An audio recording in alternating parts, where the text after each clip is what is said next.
Hi everybody, it's Carla from Casey Creates. I've just been missing making videos, and since my daily duties require making dinner, I thought I'd have you come make pie crust with me because I'm going to make shepherd's pie tonight. And one of my favorite things, if you know me, is making anything that has to do with dough. I'm just having some half cocoa, half coffee here. And so I thought I would make pie crust just to have a video of it for longevity's sake too. So maybe if my kids call and say, "Can you tell me how to make pie crust?" I can tell them, "Oh, go watch my video." Anyway, first I'm starting with really cold butter. I'm laying it on here so I can cut 4 tablespoons. 1, 2, 3, 4, which is about there. It's actually half, isn't it? Yep, that's half. And then I have 4 tablespoons of butter and 4 tablespoons of Crisco. And they're cold. If you get them really cold, there's an easy way to just grate it on the box grater. But today I feel like getting all in the dough, so I'm going to use a cold bowl. They recommend that everything is nice and cold. So I even put my 2 cups of flour in the refrigerator to get cold. And then I have ice water and the cold butter, the cold Crisco, and then you need salt. So first I'm gonna put my all-purpose flour in the bowl. That's 2 cups. And then I'm gonna put 1 teaspoon of salt.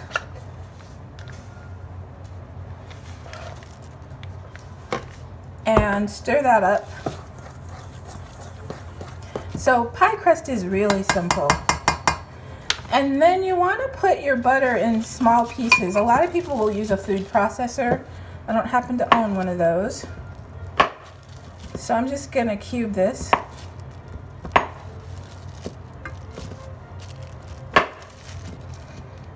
And then I'm just going to take a fork, which you could use a pastry cutter. I don't own one of those either. That's okay though. We just do it like back in the day when our grandmothers did it. They might have had a pastry cutter. I think my mom did, I know. And then with the Crisco, I'm going to put this in the bowl and kind of chop it up in the bowl. We're in our new townhouse. We moved. So if you see any of my previous cooking little videos, the scenery might look a little different. So I'm going to use this knife because my hands are warm, and the goal is to keep it from getting too warm. But after I chop it a little bit like this, now I'm going to use a fork. Okay. And I'm just going to go in and press it like it would come through the blades of your pastry cutter. And I guess you want to just do it until you see like little pea-sized pieces of the butter and Crisco. I have the music on in the background. I really hope it's not too loud. Sometimes it can be distracting when you can hear 2 things going on at once. But this is how I would be on any given day. Music and going about my daily chores. So cooking is never a chore to me. Doing laundry and folding it and putting it away, that's a chore to me. I love to cook though. And I thankfully have a family that loves to eat. Okay, so I'm doing this kind of fast so I don't work it too long and get it melty. So if you can see, there's nice little pea-sized pieces in there, which is perfect. I realized when I went to do this video I'm out of wax paper. I usually work on wax paper, but right now I only have plastic wrap. So now that I have this nice and blended together, I'm going to take a tablespoon and I'm going to measure out. To start, I'll take 3 tablespoons of water. from the ice water and mix it around. And you just want to do it till it starts to come together. One thing I learned is trial and error with pie crust.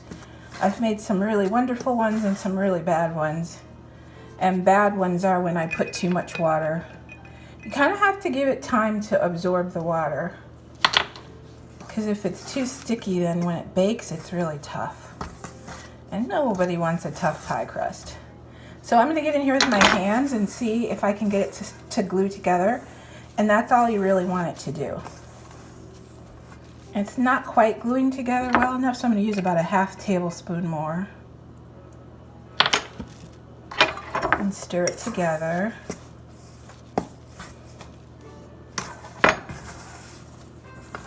And I think that's good. Did I tell you this crust is because I'm going to make shepherd's pie? I think I did. Anyway, this is a really easy crust to use for anything. I think if I were going to use it for something sweet, I probably would add like a tablespoon of sugar. And actually, you could add a tablespoon of sugar even if it's for something savory. So now I have it all together, almost. Let me get the rest. And I'm going to let it rest for a little while in the plastic wrap.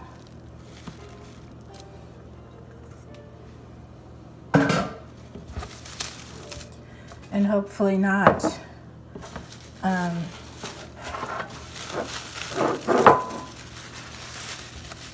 anyway, I'm gonna put it all in here like this, give it a little press into the shape of a disc, and then I'm gonna let it rest. And then I'm gonna come back and roll it out. I'm gonna clean up my mess and clean my hands.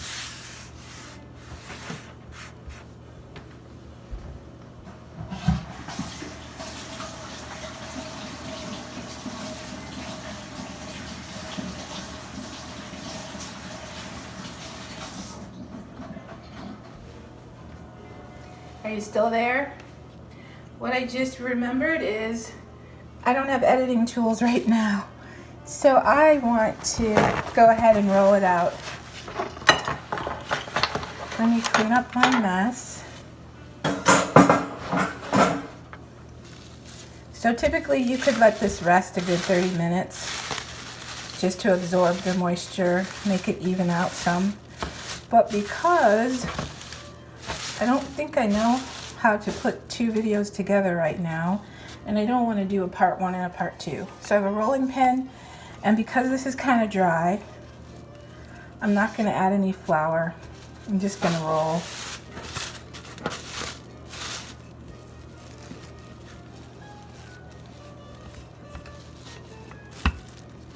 I do not know what kind of classical music this is. I like classical. This is called light classical. I don't know if you can hear it or not, but just in case you can, I can already see the little layers of flakiness, so that's a good sign.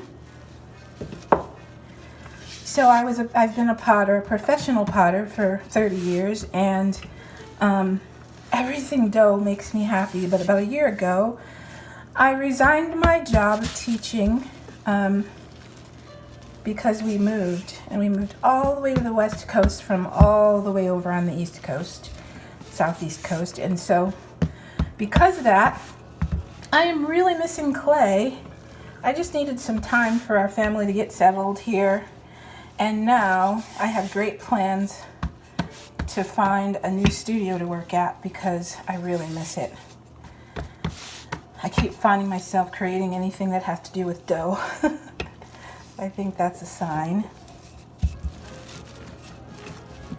I usually put another piece of plastic wrap on top of here because it's flaking so much that it's sticking.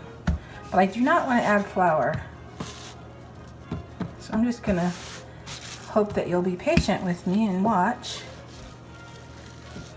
Then I'm gonna put it in this pretty fluted pie pan that was gifted to me from my sweet friend Rita. I love using things that have sentimental value, so I think that's why I like thrifting, because I always imagine who it belonged to before I had it. And I always hope it was a good situation. Okay, so that's all I'm going to do for rolling this. Like so. And here's my pie plate. And I'm going to just put it in.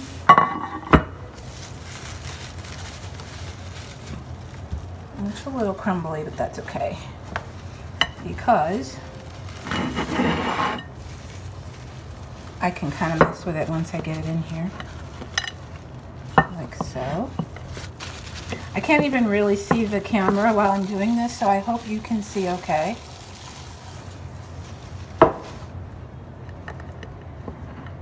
It tore a little bit. I can just slide it over.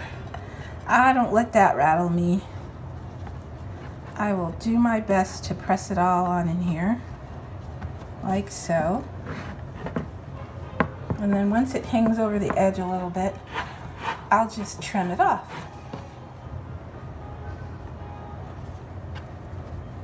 Also have learned in our new place, our air conditioner is really loud.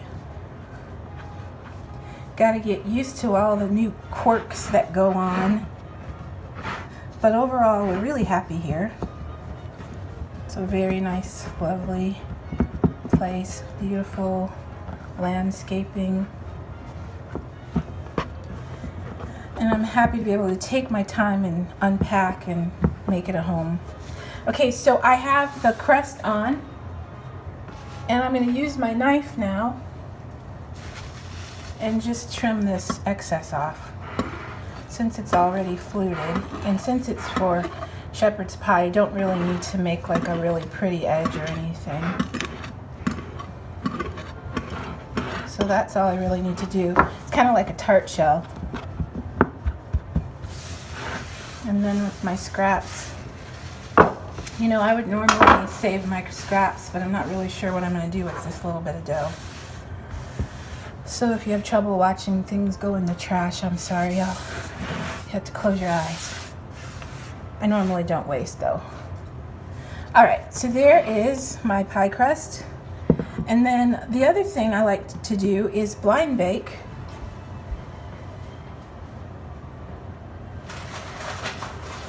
And if you don't know what blind baking is, you take aluminum foil.